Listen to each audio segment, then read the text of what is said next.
நந்தகுமார் பாடும் குயிலே திரைப்படத்தின் தயாரிப்பாளர், இயக்குனர் மற்றும் கதை வசனகர்த்தா. நான் பாடும் குயிலே என்ற படத்தினை கடந்த பிப்ரவரி மாதம் தமிழகத்திலே சில திரையரங்கிலே நான் அதை வெளியீடு செய்தேன். அந்த திரைப்படம் 4 பாடல்கள் மற்றும் இயற்கையான சூழ்நிலையிலேயே படமாக்கப்பட்ட ஒரு கிராமத்து கதை.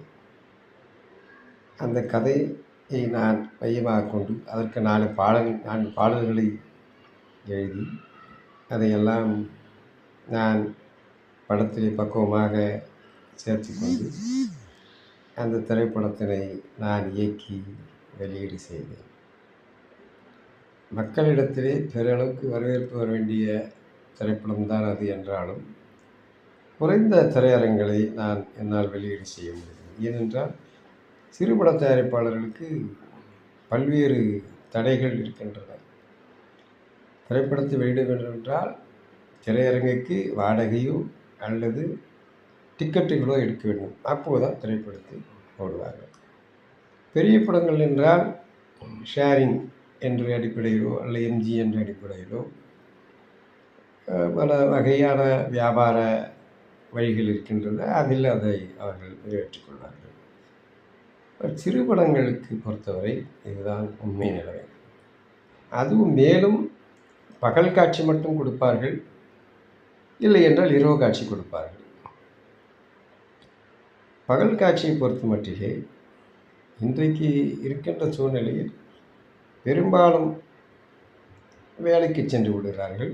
ஏதோ ஒரு வேலைக்கு சென்று உழைக்க தயாராகிவிட்டார்கள், உழைத்து கொடுக்கிறார்கள். அப்படி அவர்கள் வேலைக்கு சென்று பணி நேரத்தை போய் படம் பார்க்க யார் வருவார்கள்? வாய்ப்பில்லை. தாய்மார்கள் வருவார்கள் என்று சொன்னால் அவர்கள் அந்த நேரங்களிலே குடும்ப வேலைகள் இருக்கும். உணவு ஏற்பாடுகள் செய்வது, பள்ளிக்கு சென்ற குழந்தைகளை அழைத்து கொண்டு வருவது, இப்படி பொறுப்புகள் அதிகமாக இருக்கின்ற சூழ்நிலை.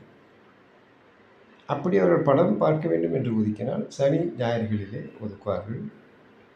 இல்லை வார நாட்கள் என்று சொன்னால் மாலை காட்சி தான் பெரும்பாலும் விரும்புவார்கள். ஆனால் சிறு திரைப்படங்களுக்கு, சிறு முதலீட்டு திரைப்படங்களுக்கு இந்த மாலை காட்சி என்பது நிச்சயமாக கிடைப்பது கடினம். ஏனென்றால் அங்கே பெரிய முதலீட்டு படங்கள், பெரிய கதாநாயகர்கள், மக்களிடத்தில் ரசிகர் கூட்டம் அதிகம் உள்ள கதாநாயகர்கள் அல்லது பெரிய நிறுவனம் தயாரித்த படம் அல்லது பொருட்செலவு அதிக பொருட்செலவிலேயே தயாரிக்கப்பட்ட படம், இவைகளுக்குத்தான் முன்னுரிமை அளித்து அந்த மதிய காட்சி, அதாவது மேட்னி என்று சொல்லப்படுகின்ற காட்சியும் மாலை காட்சியும் வழங்கப்படும். அந்த 2 காட்சிகளில் தான் ஓரளவுக்கு ரசிக பெருமக்களும் திரைப்பட ஆர்வலர்களும் ரசிகர்களும் வரக்கூடிய வாய்ப்பு அதிகம் உள்ளது. பகல் காட்சி என்று சொல்லக்கூடிய 12 மணி காட்சியிலோ அல்லது இரவு காட்சியிலோ மக்கள் பெரும்பாலும் விரும்புவதில்லை. ஆனால் சிறு படங்களுக்கு மட்டும், சிறு முதலீட்டிலே தயாரிக்கப்படும் படங்களுக்கு பகல் காட்சி மட்டும்தான் கிடைக்கும். இல்லை, அந்த பகல் காட்சி வேண்டாம், இரவு காட்சி.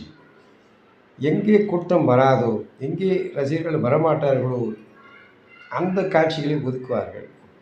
அது எப்படி மக்களை சென்று அடையும் என்பதுதான் அங்கே கேள்விக்குறி.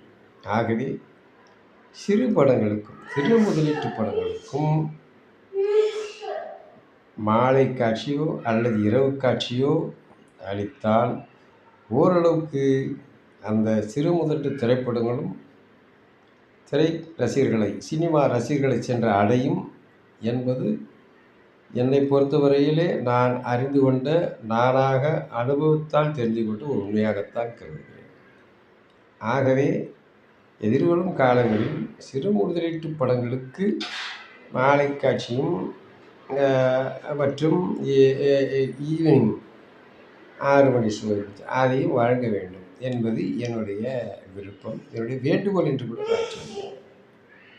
பெரிய படங்கள் எப்படி இருந்தாலும் ரசிகர்கள் வந்து விடுவார்கள், பெரிய விளம்பரங்கள் இருக்கிறது. ஆகவே அப்படிப்பட்ட படங்களுக்கு நீங்கள் பகல் காட்சியும் இரவு காட்சியும் கொடுத்தால் நிச்சயமாக நன்றாக இருக்கும் என்பது என்னுடைய பணிவான கருத்து.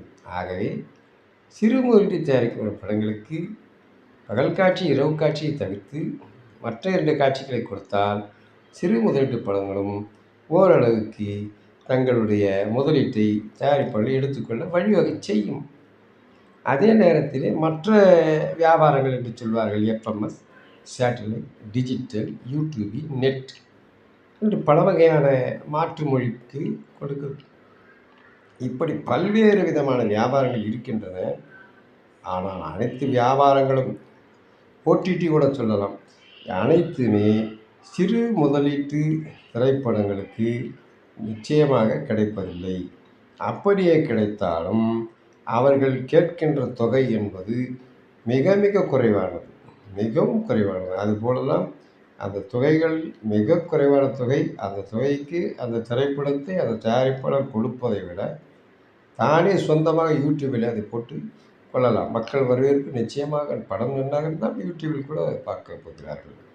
ஆகவே தமிழ் திரைப்படத்தை பொறுத்தவரையிலே சிறு முதலீட்டு தயாரிப்பாளர்களின் திரைப்படங்கள் போட்ட முதலீட்டை திரும்ப பெறுமா என்பது நிச்சயமாக 100% சந்தேகம்தான். ஆகவே சிறு முதலீட்டு திரைப்படங்களுக்கு அதற்கும் ஒரு நல்ல ஒரு பலனை கொடுக்க வேண்டும். ஓரளவுக்கு அவர்கள் முதலீட்டிலே பெற வேண்டும் என்று சொன்னால் அவர்களுக்கும் நீங்கள் மாலை காட்சியும் அல்லது ஈவினிங் காட்சி, அதாவது மேட்னி அல்லது ஈவினிங் காட்சி என்று சொல்வார்கள். அந்த 2 காட்சிகளில் ஏதாவது ஒன்றையாவது தயவுகூர்ந்து ஒதுக்கினால் சிறு முதலீட்டு திரைப்படங்களும் ஓரளவுக்கு போட்ட முதலீட்டை எடுப்பதற்கு வாய்ப்பாக அமையும் என்று கூறி என்னுடைய தாழ்மையான கருத்தினை மக்களோடு மக்களாக, ரசிகர்களோடு ரசிகர்களாக, திரையரங்கு தயாரிப்பாளர்கள், சிறு முதலீட்டு தயாரிப்பாளரின் சார்பாகவும் நான் வேண்டி பணிவன்புடன் கேட்டுக்கொள்கிறேன். நந்தகுமார்.